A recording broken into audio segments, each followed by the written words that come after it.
secara fikih gitu ya. Secara fikih memang alat musik itu ada dua pendapat. Ada ulama yang menyatakan alat musik itu dimasukkan malahi, sesuatu yang bisa membuat lalai lupa kepada Allah, maka itu dihukumi haram. Tetapi ada ulama yang berpendapat alat musik yang belum tentu malahi, belum tentu membuat orang lupa kepada Allah, bahkan bisa juga dijadikan alat untuk mengingat Allah, maka dia berpendapat tidak haram. Gini, mari kita belajar untuk menentukan substansi dan non substansi, atau fokus masalah dan yang tidak fokus. Jadi gini, misalnya pendapat ulama pertama, musik itu bisa membuat lalai manusia. Sekarang saya tanya, substansinya pada musiknya, pada lalainya. Kesalahannya terletak pada lalainya. Berarti kalau pakai logika itu, musik tidak apa-apa asal tidak membuat lalai. Atau kalau mau dikembangkan, apa saja yang membuat kamu lalai kepada Allah menjadi haram. Tes. Assalamualaikum warahmatullahi wabarakatuh. Perkenalkan, Cak, nama saya Unadi Neda Abdul Haq, panggil saya Adi. Saya asli Peragaan, Sumeneb. Peragaan. Mohon maaf sebelumnya, sebelum saya bertanya, saya ingin bercerita sedikit tentang daerah saya, Cak. Di daerah saya itu merupakan tempat berdirinya saronin. Saronin itu musik Madura, sama gamelan kayak gini. Nah, sejarah munculnya saronin ini berasal dari Peragaan yang dipelopori oleh Kiai Khotib Sendang. Kiai Khotib Sendang itu merupakan cicit dari Sunan Kudus. Dan beliau juga melakukan pendekatan secara simbolik. Sama seperti Sunan Kalijogo cara dakwahnya, cuma cara pendekatan simbolik, kayak alat kelenang itu di Madura, di Peragaan dipanggil pekeng, yang artinya itu tiker gitu, Pak. Nah, terus kalau ini gamelan itu kenong telok. Kalau di saronin itu artinya Islam, iman, ihsan. Dan ada lagi tentang gong. Gong itu kalau di sana itu disebut gung, artinya Allah Maha Agung. Nah, namun kemudian seiring berjalannya waktu, karena zaman semakin cepat, musik ini semakin punah, Cak. Alasan punahnya itu yang pertama, emang musik ini warisan ulama, tapi alat-alatnya itu adalah warisan Hindu-Buddha, jadi haram. Yang kedua, filosofisnya itu juga musyrik, soalnya menyekutukan Allah. Kok gong disamakan dengan Allah? Yang ketiga, katanya salah satu musik yang memanggil makhluk halus. Tetapi kemudian saya mencoba untuk berusaha meluruskan ini. Kenapa kok musik dimasukkan ke hal-hal yang berbau negatif gitu kan saya. Nah, kemudian saya merujuk ke Cak Nun, ke Kiai Kanjeng, bahwa ada di ulama Jogja kan saya. Beliau dakwah cara Sunan Kalijogo sama seperti Kiai Khotib Sendang. Namun yang menjadi keraguan saya itu pada gong, ya. Ketika kiai-kiai di rumah itu menyatakan gong ini yang paling parah, bahwa filosofisnya menggunakan Allah Maha Agung, saya ragu kenapa kok di Kiai Kanjeng nggak pakai gong. Jangan-jangan bener katanya saya gitu ya. Terus pertanyaannya, apakah benar gong itu tidak digunakan oleh Kiai Kanjeng karena ada filosofis ini? Dan pertanyaan kedua, apakah musik tradisional itu yang haram, lalu yang modern itu nggak haram gitu ya? Itu aja. Sangat bagus. Jadi pertanyaannya mengandung logika dan cara berpikir yang sudah menuju kebenaran dari masalah itu. Terima kasih. Berikutnya, Mas, kita catat ya, Mas ya, Mas Islami dicatat. Ayo mendekat, yang lain mendekat ke sini. Ya. Yang kedua sebelah sini aja, yang sebelah sini. Anda silakan, Mas. Sebelah sini, Mas. Ya, ya, silakan. Assalamualaikum warahmatullahi wabarakatuh.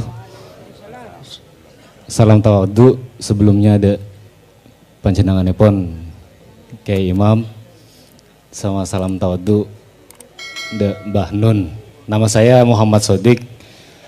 Kebetulan saya berdomisili di Malang, tapi mudah-mudahan tidak ada sangkut pautnya sama saudara-saudara bonek yang lain. Jadi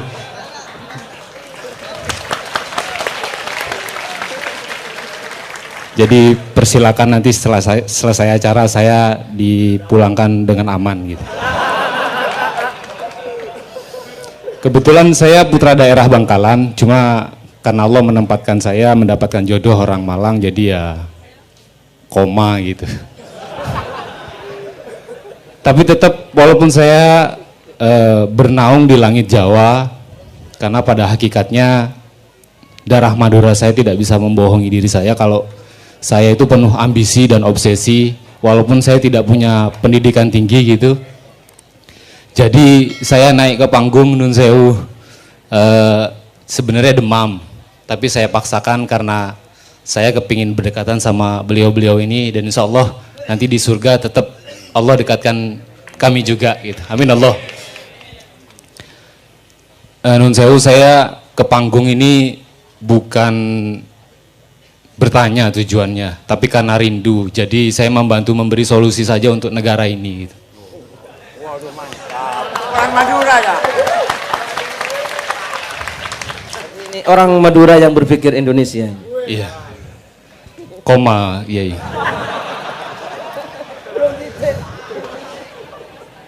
Yang pertama dari materi yang dibahas dari awal soal rokok.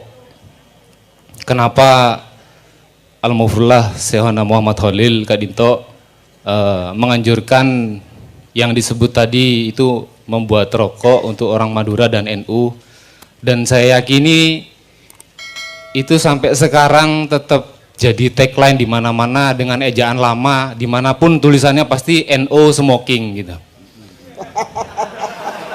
Oh dulu kan OE ya. Dulu kan OE. NO smoking. Jadi sangat dianjurkan untuk kaum Nahdlatul Ulama untuk. Itu yang pertama. Yang kedua, saya bersumpah demi Allah, kalau memang tidak lagi ada gradasi soal apa supaya tidak anjuran tidak merokok itu kan sifatnya kayaknya dikotak-kotakan. Ada gambarnya, bibirnya luka atau apa. Saya janji sesuai anjuran kalau sudah ada gambar impoten itu, saya tidak merokok lagi. Jadi kalau sudah digambarkan, saya sumpah demi Allah tidak merokok lagi. Ya, kalau sudah gambarnya diaplikasikan di bungkus rokok, saya tidak merokok lagi.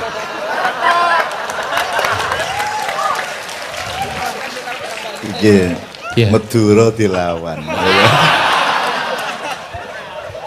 Terus yang ketiga tadi soal anjuran Mbah sama Kiai Muzammil untuk supaya ayo orang Madura siapa tahu nanti selanjutnya bisa jadi presiden, saya anjurkan untuk tidak. Tak langkong sepora. Soalnya nanti jadi lama ini apa pidatonya Mbah. Jadi bisa jadi kalau saya aplikasikan itu, Assalamualaikum para saudara. Dengan ini ya saya ucapkan. Jadi saya janganlah gitu, jangan.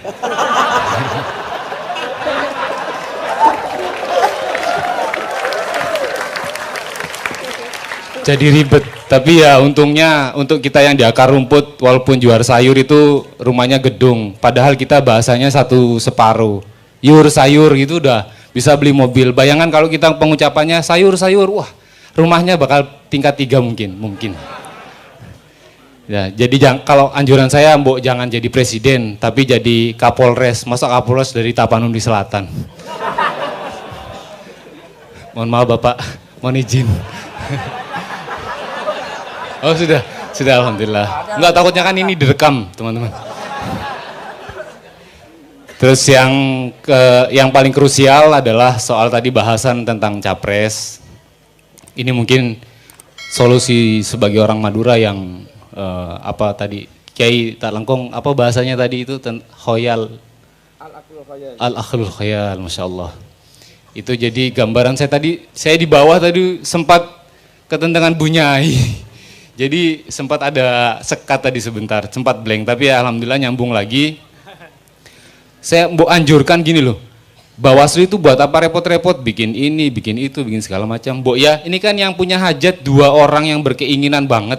Mbok yang satu shift malam, yang satu shift siang gitu kan selesai kira-kira. Gitu selesai kira-kira. Ya kalau minggu libur, wayai wakil presidennya yang bekerja.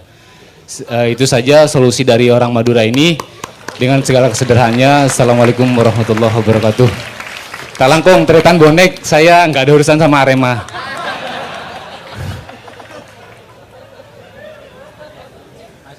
Saya kira rugi kalau di surga tidak ada orang Madura. Itulah sebabnya Allah sangat mempertimbangkan kemaslahatan dan nikmatnya para ahli surga dengan pasti menghadirkan masyarakat Madura di sana. Terus di surga tidak ada orang Madura, terus gaya apa? Untuk apa? Untuk apa hidup di surga kok tidak ada orang Madura? Gitu. Tidak ada arah saudara, gitu. Gak enak. Jadi sampean mau apa aja tenang aja, karena Allah sangat butuh Anda untuk masuk surga. Koma lo ya. Oke, silakan berikutnya. Ya. Ini. Ya, langsung. Ya, perempuan dulu, perempuan, ladies first.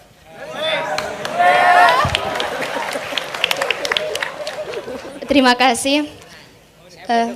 Ya. Assalamualaikum warahmatullahi wabarakatuh. Mungkin saya di sini sebagai makhluk istimewa karena perempuan ya. Terima kasih sebelumnya. Nama saya Islamia dari Bangkalan. Pertanyaan saya sebenarnya ini sangat gampang mengenai bahasa, cuma antara bahasa hati dan pikiran. Asik.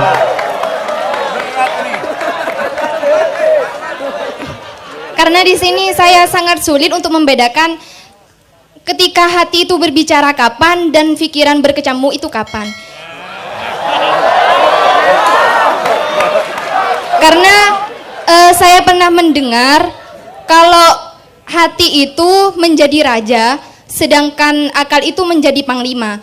Kalau hati dan akal itu berkecamuk berdua, itu tidak akan bisa. Jadi saya sulit membedakan antara hati itu kapan berbicara dan akal itu kapan berbicara.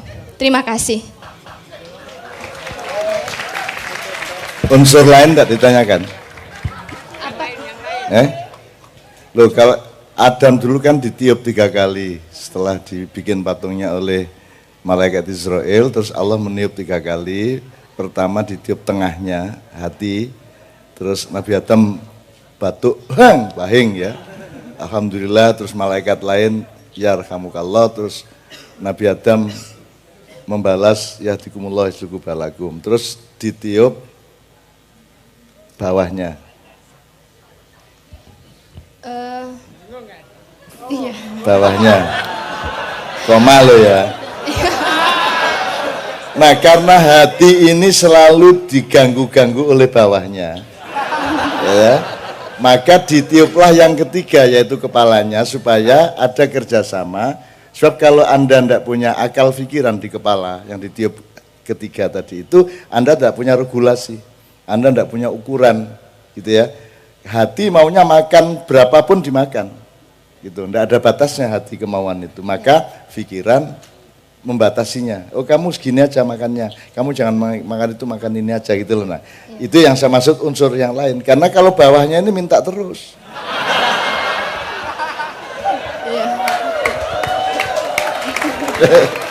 Ya, terusin. Gak apa-apa. Terus untuk kita menyeimbangkan antara hati ini, gunanya yang sebenarnya seperti apa? Intinya kalau hati ini bekerjanya seperti apa dan akal itu sebaiknya bekerjanya seperti apa untuk hidup kita normal dan semestinya gitu. Kurang paham juga. Sebenarnya pertanyaan saya ini antara hati dan pikiran juga berkecamuk, sehingga saya juga bingung mau tanyanya gimana gitu.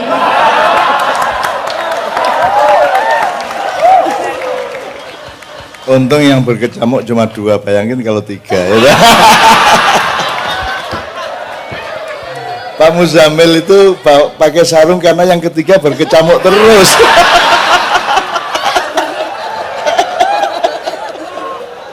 Oke, tepuk tangan untuk adik kita, alhamdulillah. Namanya siapa? Ya. Namanya? Islamia. Alamat dan nomor HP-nya biar semua. Terima kasih. Assalamualaikum. Islamia. Iya, Pak. Ini di Kiai Kanjeng yang Mas di belakang namanya Islamianto. Ya, ini Islamianto. Iya, alhamdulillah rahmat. Silakan berikutnya. Masih berapa lagi? Satu lagi, oke ya. Oke, Mas. Assalamualaikum warahmatullahi wabarakatuh. Nama saya Muhammad Abdul Basit. Asal saya dari Kelbung 10 Bangkalan.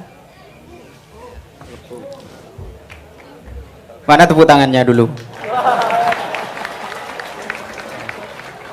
Umur saya 26 tahun dan masih single. Ya, untuk yang tadinya curhat masalah hati, monggo konsultasi ke saya.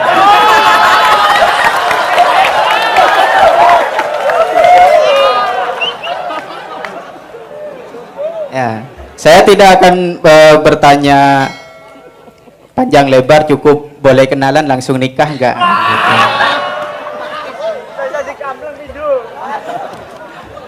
Ya, terima kasih atas Cak Nun atas kesempatan bagi saya untuk menanyakan sesuatu hal yang berkecamuk di hati saya juga ya, yang berkecamuk juga di pikiran saya. Pertanyaan saya cukup simpel ya, Cak. Begini, dapatkah kita bertemu Allah, Cak? Ya. Sedangkan kalau kita mengatakan kita dapat bertemu Allah, saya jadi timbul pikiran begini. Kalau kita bertemu Allah, berarti Allah itu sama dengan kita. Sama-sama bisa dilihat. Kan begitu ya, Cak? Mohon maaf kalau pemikiran saya salah ya, Cak. Cuma itu yang mau saya tanyakan, dapatkah kita bertemu Allah? Sedangkan kalau kita dapat bertemu Allah, berarti Allah itu berarti sama dengan kita, sama-sama bisa dilihat atau sama-sama bisa dicapai. Terima kasih, hanya itu. Wassalamualaikum warahmatullahi wabarakatuh. Oke, cukup ya. Yang nanti sesi berikutnya. Mikrofonnya. Saya minta izin untuk yang terakhir ini supaya tidak lupa. Saya akan jawab dulu. Sebentar ya, Mas ya. Yang lainnya nanti dijawab oleh bapak-bapak yang lain juga. Ya, jadi gini, Mas. Itu yang mengemukakan opsi pertemuan antara kita dengan Allah itu Allah sendiri. Bukan kita ngarani sama bertemu apa tidak. Pak Muzamil, wa may yarju liqa rabbi faman kana yarju liqa rabbi falyamal amalan sholiha wa la yusyrik bi ibadati rabbih ahad. Artinya barang siapa yang ingin bertemu dengan Allah, berharap bertemu dengan Allah, maka hendaklah dia melakukan amal soleh dan jangan menyekutukan dia dengan apapun. Itu.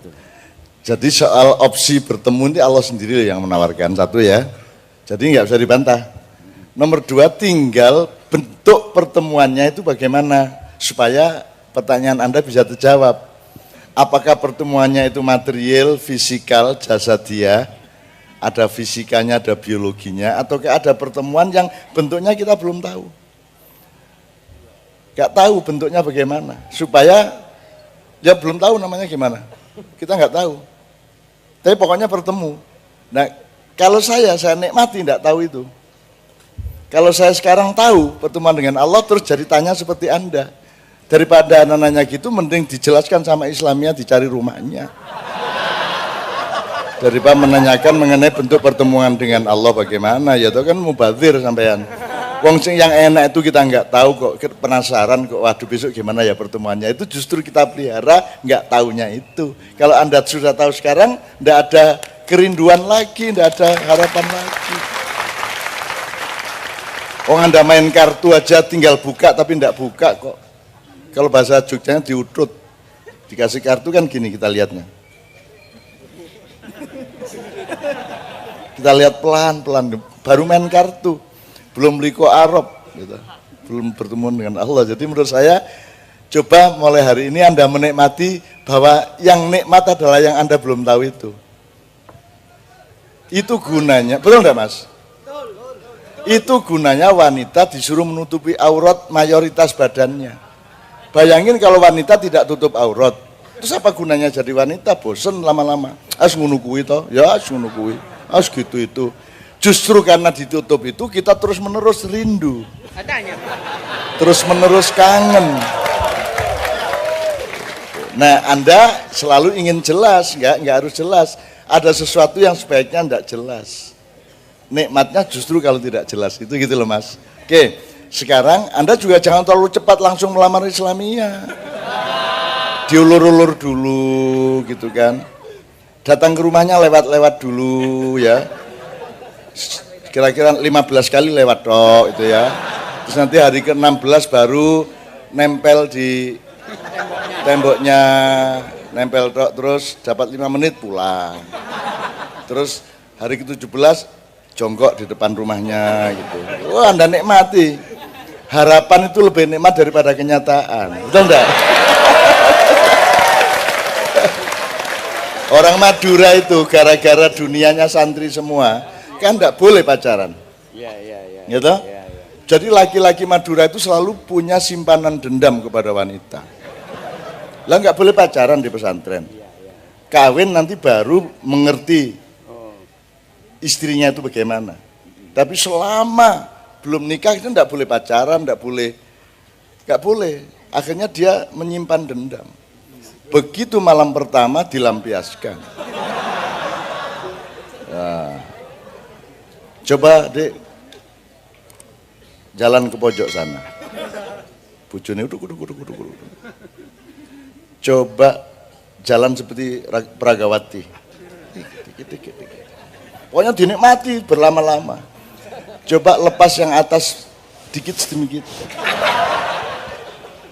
Udah pokoknya bertahap-tahap itu ya.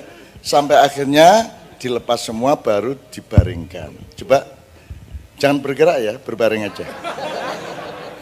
Terus dilihat sama dia.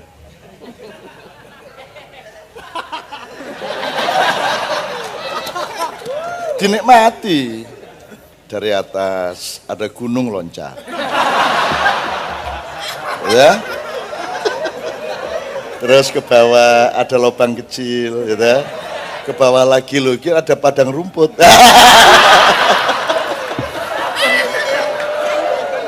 Loncat. Kok di balik gerumbul itu kok ada gua ya? Gitu. Loncat lagi ke kaki, naik lagi meloncati gundukan tadi.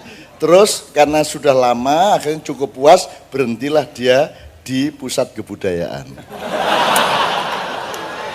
Nah, iki santri Madura ini berhenti di pusat kebudayaan yang dekat lubang kecil agak ke bawah sedikit tadi itu. Terus ngene, mengkerik, tiba-tiba sinis, barang koyok ngene ngenteni 5 tahun.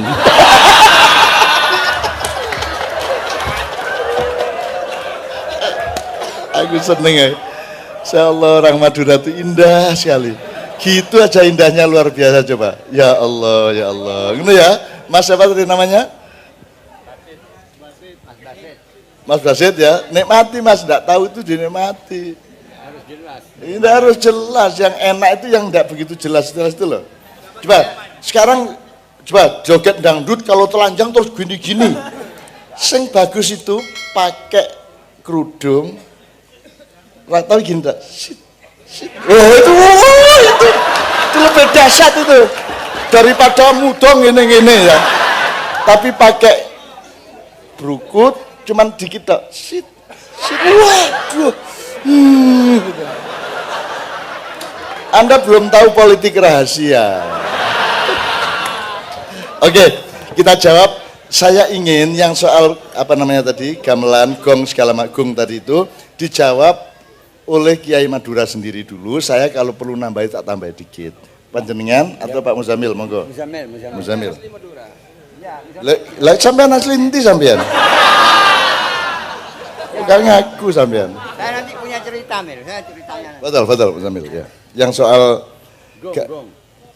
ya gamelan itu. Kalian tahu Kiai Kanjeng kenapa nggak pakai gong jenengan ya? Iya nanti. Tapi soal itu syirik. Kan satu itu syirik kan apa namanya tadi mempersonifikan Tuhan, Mujassima. Iya. Mujassima. Mosok gong disamakan sama Tuhan itu. Nanti soal kenapa Kiai Kanjeng tidak pakai gong saya akan jelaskan. Tapi sekarang kok gitu itu syirik karena mengundang roh jahat segala macam toh? Itu ya, itu Pak Muzamil. Baik, ya. Saya sekarang jawab secara fikih saja, gitu ya. Karena saya ini lulusan Ma'had Ali, jurusan fikih sama dengan Kiai Imam Bukhari. Saya ini satu kelas dengan Kiai Imam Bukhari. Sama-sama lulusan pertama Ma'had Ali di Asembago Situbondo, jurusan fikih. Cuma beda, beliau itu santri tapi jarang di pondok. Kalau saya santri sering di pondok. Karena beliau santri mondok tapi punya istri. Maka sering keluar. Di pondok maksudnya sudah punya istri. Punya istri sering keluar itu gimana? Kan istri salah satu syarat untuk keluar.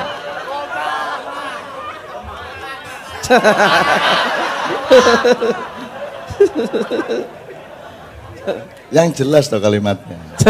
Kalau enggak menimbulkan hoax loh. Ya, jadi Imam Bukhari ini dulu mondok dan sudah punya istri, gitu ya.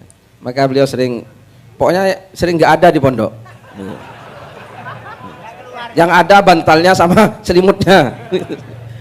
Ya, tapi ya alhamdulillah malam ini saya bisa bertemu dengan beliau, ya. Nah, secara fikih, gitu ya. Secara fikih memang alat musik itu ada dua pendapat. Gitu ya. Ada ulama yang menyatakan alat musik itu dimasukkan malahi, sesuatu yang bisa membuat lalai lupa kepada Allah, maka itu dihukumi haram. Tetapi ada ulama yang berpendapat alat musik ya belum tentu malahi, belum tentu membuat orang lupa kepada Allah, bahkan bisa juga dijadikan alat untuk mengingat Allah, maka dia berpendapat tidak haram. Jadi secara fikih ada ikhtilaf tentang alat musik. Berarti Kiai siapa tadi? Kiai Khotib di Peragaan itu, enggak usah bilang peragaan, itu Peragaan. Peragaan Perenduan Sumeneb, ya kan?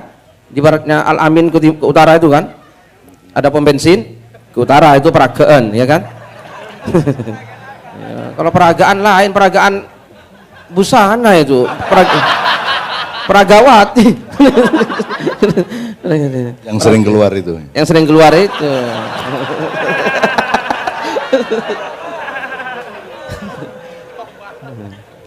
Nah, berarti Kiai Ahmad Khotib termasuk yang mengikuti pendapat alat musik itu tergantung yang mempergunakan, gitu ya. Jadi kalau dipergunakan kepada keburukan ya jadi buruk, kalau enggak ya enggak. Kiai Ahmad Khotib mengikuti Sunan Kudus yang leluhurnya mengikuti Sunan Kalijogo, gitu ya. Sehingga dia berpendapat alat musik itu justru bisa dijadikan alat mendekati masyarakat, gitu ya. Dan itu juga yang dipakai oleh beliau Mbah Nun ini, gitu ya.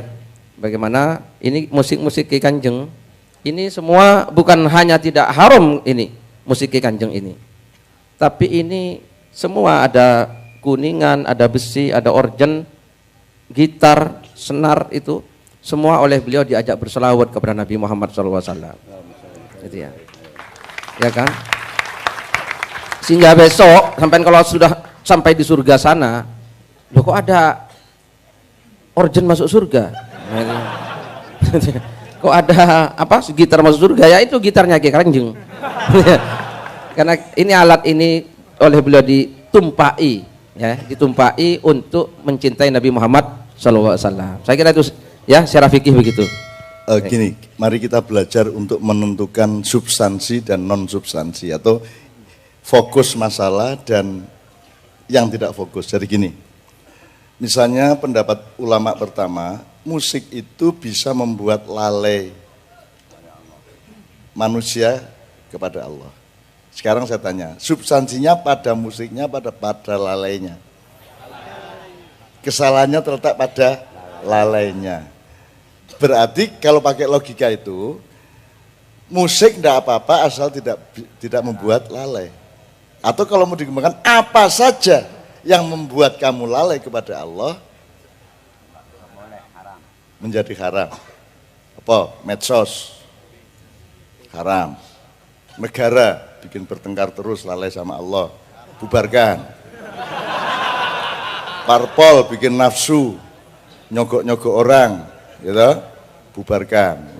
Kalau mau diturutin. Tapi itu pelajaran pertama, mengerti di mana titiknya itu, titik haram, musyrik itu di mana titiknya, pada lalainya atau pada alatnya, gitu ya. Oke, satu. Nomor dua,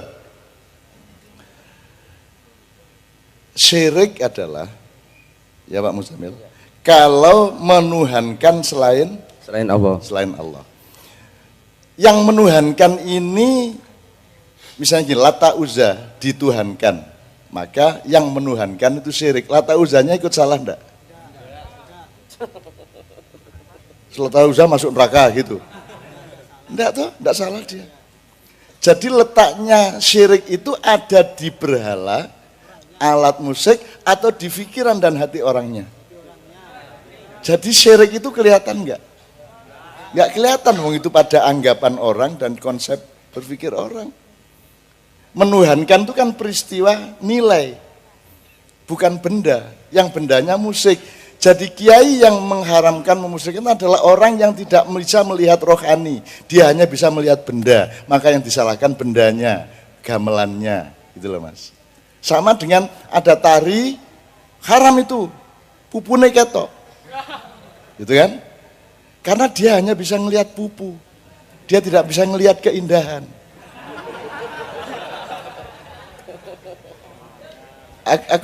Aku enggak ngecek gitu tuh Mas.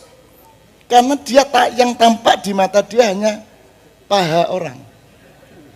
Karena dia ngertinya itu yang kasat mata, yang material. Dia tidak bisa melihat keindahan yang enggak kelihatan. Keindahan kan enggak kelihatan. Kehusukan kan enggak kelihatan tuh Mas. Ya tuh Mas. Yang kelihatan kan gerak-geraknya sholat, tapi khusyuknya kan enggak kelihatan. Jadi orang-orang yang suka mengharamkan dan memusyrikan itu adalah orang yang memang tidak mampu melihat rohani karena rohaninya tidak terlatih. Yang dilatih matane. Ndelok pupu, ndelok kencet, ndelok dengkul. Gitu loh. Sing ngacengan kon kok sing salah bareng. Ini kalau ngomong kasar. Kan Madura lebih kasar dari saya. Ya, Mas gitu jelas ya Mas ya. Tapi dia boleh berpendapat. Ulama yang memusyrikan boleh. Tapi Anda tidak punya kewajiban untuk taat sama dia toh. Kenapa Anda pusing? Lakukan saja kalau Anda yakin. Kiai Kanjeng dari dulu dapat tantangan macam-macam dan kita undang orangnya ke depan. Misalnya ada mengundang roh jahat, loh kamu sampean kok roh jahat? Saya aja enggak tahu Jadi yang urusan sama roh jahat saya apa sampean? Kan dia yang ngomong mengundang roh jahat dia. Oh jadi sampean tahu toh roh jahat. Saya enggak tahu Saya tahunya sabbahalillahi ma fis samawati wa fil ard. Apa saja di alam semesta ini bertasbih kepada Allah.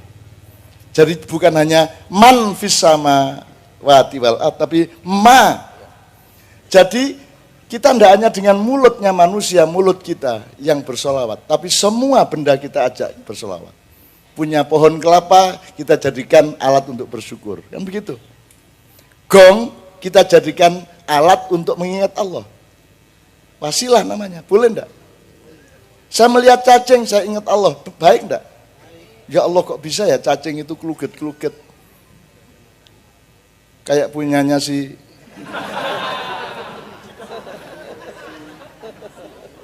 yang diharapkan oleh Islamiyah pada suatu hari. Gitu ya. Loh, wong hidup itu justru Mas, temukanlah Allah di semua yang engkau lihat, di semua yang engkau dengarkan dan di semua yang engkau alami, yaitu hidup. That is Islam.